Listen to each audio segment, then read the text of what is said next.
When you have all of these factors together, I don't think it's a surprise that you see rates of problem gambling higher in Asian American communities. It's not because of any innate cultural trait, it's mostly because they've been targeted.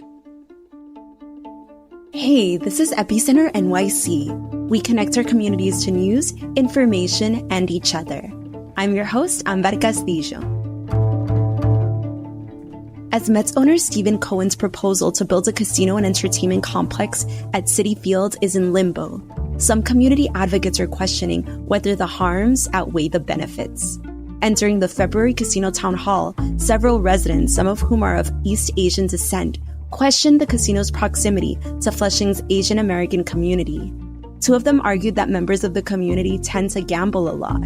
While some attendees cheered in agreement, others found the comments stereotypical and harmful. The diversity in perspectives within the East Asian community and beyond underscores just how complex this conversation is. Today, I'd sit down with two experts to learn about where the stereotype of the Asian problem gambler comes from, how casino marketing targets Asian Americans, and how communities can address this issue. Let's dive in with Yi-Ling Tang, a program manager at New York University Langone Health. My work is focused on the Chinese American community in New York City. I also lead a team of Chinese-speaking, bilingual, bicultural community health worker. And so a lot of my work focused on studying health disparities in the Asian American community and thinking of ways and interventions to reduce these disparities. Yeah, and where does problem gambling fall into that? How did you get involved on this topic? It actually has did not fall into that. It was a bit of a surprise. But one of the things that we do focus on at the Section for Health Equity, which is where I'm based at the Department of Population Health, is community-based participatory research. So one of the main principles of that is collaborating with community-based organizations as equal partners. We don't see this, we don't see them as subjects to be experimented on or, research topics and subjects, but we involve them in, setting priorities and decisions around research. And so over the years, we've built a really great relationship with this community organizations. And it was actually one of them who came to us. I actually got a call, and so really unexpected, from Hamilton Madison House, but they were also one of the co-presenters at the round table. So they were focusing more on how problem gambling had already affected their clients, their patients, but they reached out to us to see if we could provide a more academic overview of problem gambling in the Asian American community. I was wondering if you could speak to the statement that one that members from the Asian American community tend to gamble a lot, and two, the statement that members from this community tend to have a gambling problem. It's definitely a stereotype, and we believe that it's grounded in very racist roots. Legalized gambling isn't available in many Asian countries. I'm from Singapore, and casinos were only allowed in Singapore, for example, sometime in the late 2000s. And even then, it's really only meant for foreigners. I believe you have to pay over $100 just to enter if you have a Singaporean ID. And that's the same in Korea. And in China, only Macau has legalized gambling, and maybe bits of Hong Kong. So I think for a lot of Asian immigrants who arrived in the US, they have actually not been exposed very much to formal legalized gambling or casinos. And that's not to say that they've never been exposed to gambling. There's some East Asian, especially cultural norms, and values that I think have been used to perpetuate the stereotype. So, for example, during major festivals or special events, it is very common for East Asian families and friends to play mahjong or cards. These are perfectly acceptable social activities. They're enjoyed by family and friends. And so I think people have been exposed to gambling from perhaps from a very young age and socialized to think that this is fun and acceptable. And many times it is, right? I think it's important to focus on the fact that we're talking about problem gambling here when it does become a pathological issue, and not just about regular harmless gambling, like not the games that you play with your friends and family. So I think that's important to distinguish. And also there are aspects of Asian culture that may lend itself more to gambling, such as, luck or superstition, the belief in numerology, for example, like eight is a lucky number. So that may reinforce some gambling behaviors. And I do think it is a form of othering. Throughout history, if you look at certain historical texts, I would say Western powers have perpetuated this myth that a lot of Asians are easily addictive or have addictive behaviors. And this is not just for gambling, it's like you could see that in depictions of Asians as opium addicts, for example, and so used as a tool for colonization, right? Like, oh, these are people of weak moral character, they gamble, they do drugs, and use that as a basis for colonization. So with all of that in mind, I think it is easy then to see how the myth of the Asian gambler kind of arose in the first place, and then through, perhaps through popular media, has been cemented. And in the American context, or specifically for the New York context, the Asian American population in New York City is a low income. And the Chinese community here, which makes up the majority of the Asian community in New York City, have really high rates of, well, in academic speak, we call them non-English language preference. But, over 60% of Chinese New Yorkers do not speak English at home. A lot of them work very long hours. We've heard stories of restaurant workers who work till like 10 or 11 at night.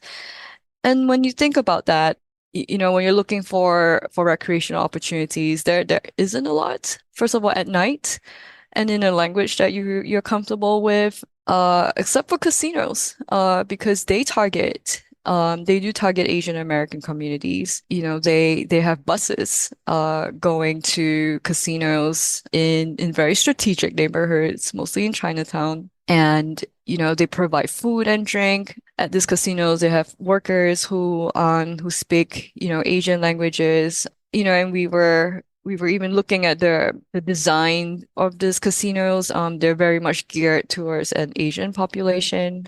For example, there's a casino in upstate New York, in the Catskills, and the address was literally 888. Everything's in red. They have table games that are very popular with Asian gamblers.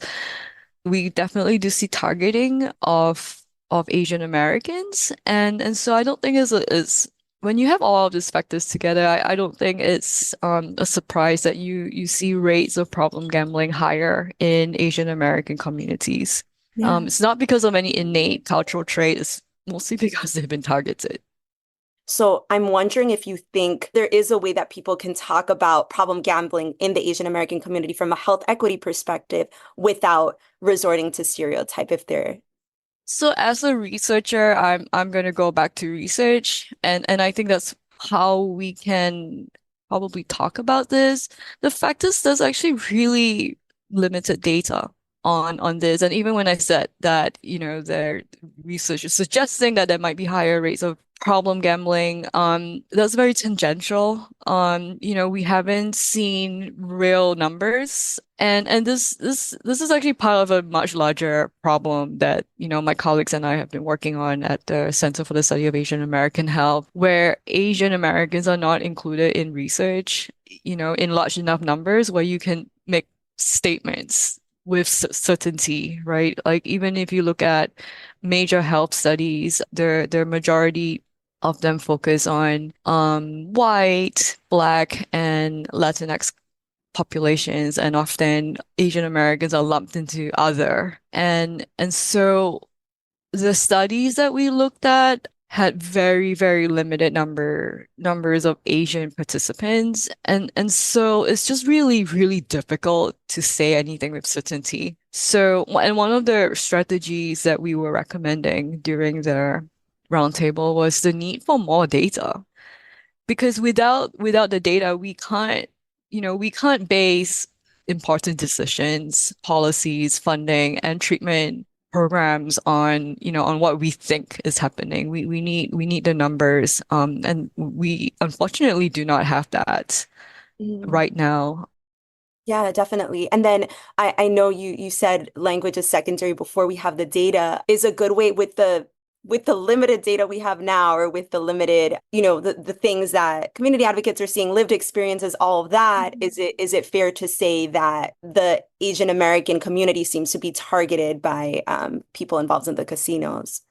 I think it's fair to say that we're definitely seeing like I'm not discounting lived experience at all. Right. And we're seeing, for example, the site at Citi Field was, I think, mostly picked because of its proximity to large Asian communities. So I don't, I think that's pretty clear intent of targeting. And there are certainly other things that suggest that as I was discussing, like the design of casinos and the focus on, say, famous Asian entertainers. I've heard of friends who would, they would go to casinos upstate, not to gamble, but to see a Chinese pop star or something. So I think it sounds very deliberate, and there's evidence out there that suggests this. So I think we can say, I don't think we need to be too circumspect about that.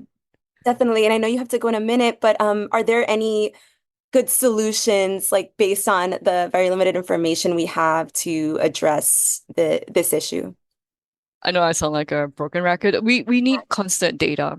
I Yeah. think without that, without knowing what's going on in the community, it's hard to figure out a good, like, one size fits all plan.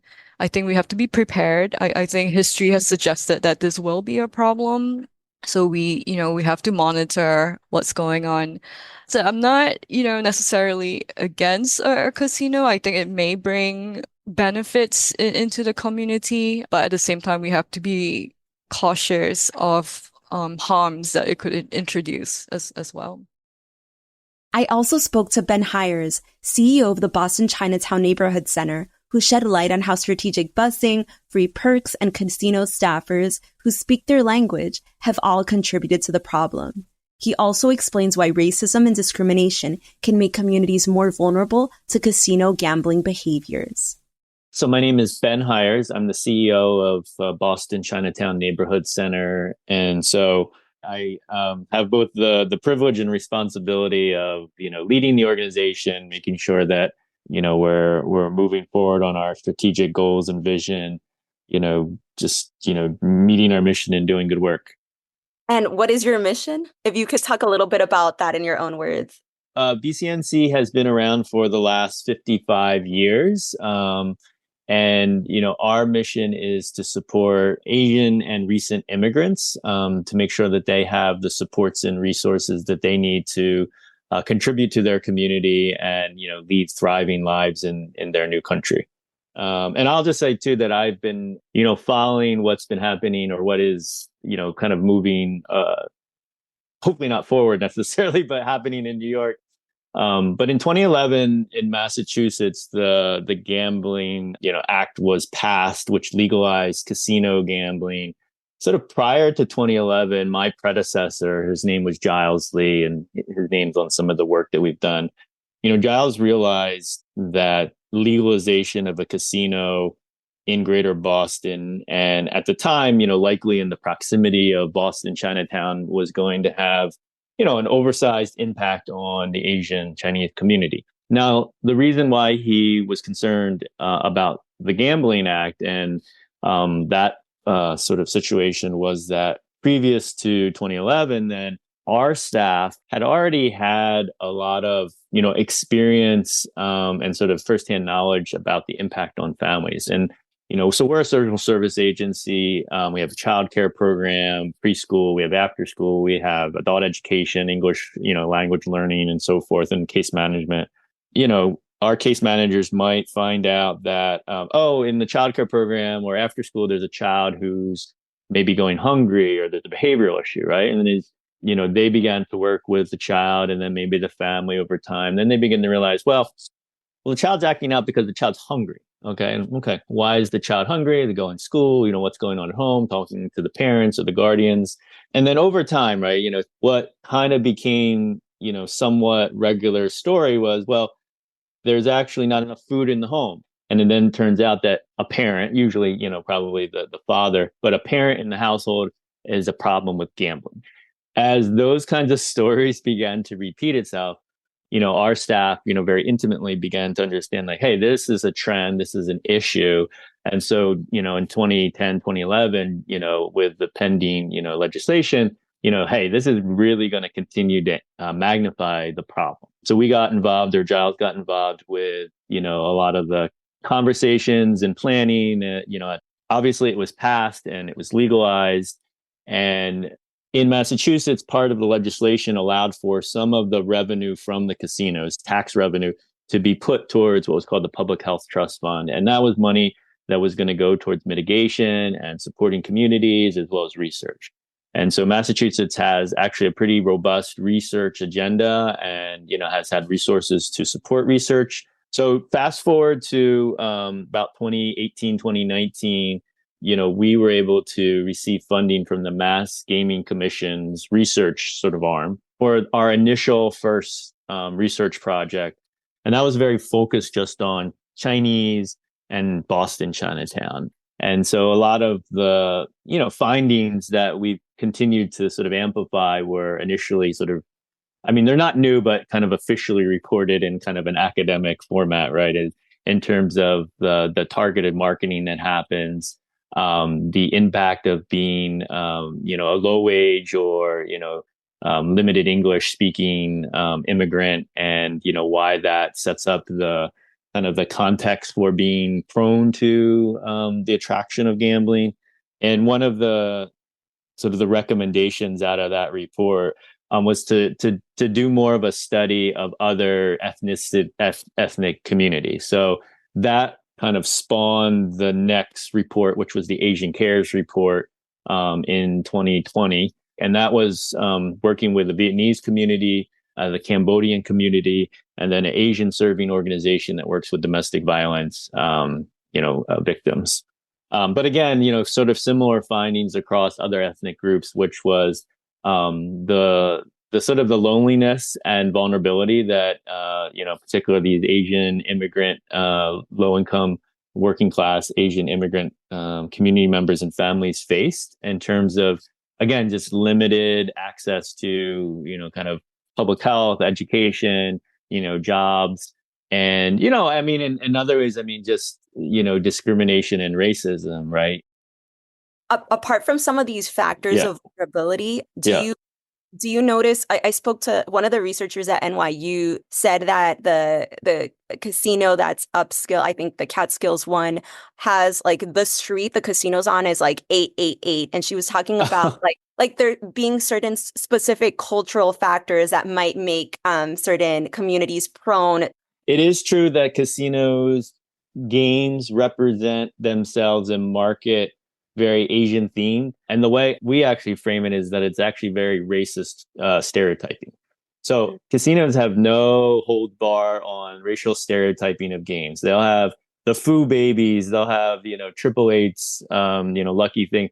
They will have imagery, and I have all this documented, right? That is, they have these very, out of date would be a polite way to put it. So it is true, but I don't think that actually attracts any Asian players to say, hey, that sounds really attractive to me.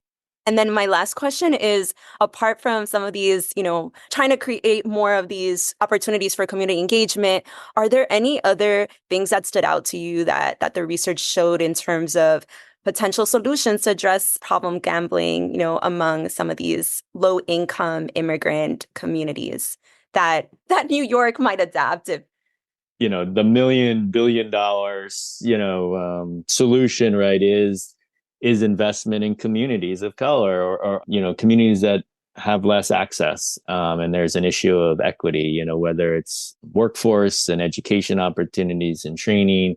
And our recommendation is, community-based groups are the ones who provide that, right? We provide the English classes. We provide the wraparound services, the case management, the mental health.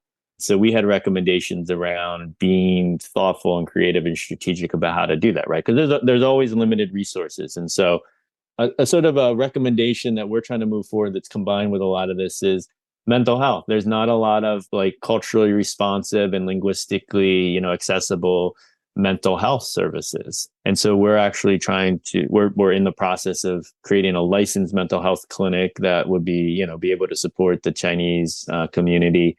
And, that'll help us sort of get into the system of insurance, reimbursement and stuff so that we can sustain that. And so when you've got community-based groups or a strong community, helping families, you can hopefully get to people before they become problem gambling addicts. You can get to them before there's domestic violence in the household. You can get to them before the child has got some sort of long-term trauma and, the system is going to carry that cost longer term, right? So, those are systemic kind of issues and solutions, but it's the big picture. If you or someone you know is affected by problem gambling, you can find resources at the New York Council on Problem Gambling. You can also reach out to community organizations like the Minquan Center for Community Action, which focuses on low-income Asian immigrants in New York City and New Jersey. You can find links to these organizations in our show notes. That's all for today. Thanks for listening and thanks for supporting us as we do our best to support our community. We couldn't do it without you. For more stories like this, make sure to subscribe to our newsletter at epicenter-nyc.com. Our intro music is All the Pretty Horses by Karavika. You can find more of their music on their website linked to in our podcast description.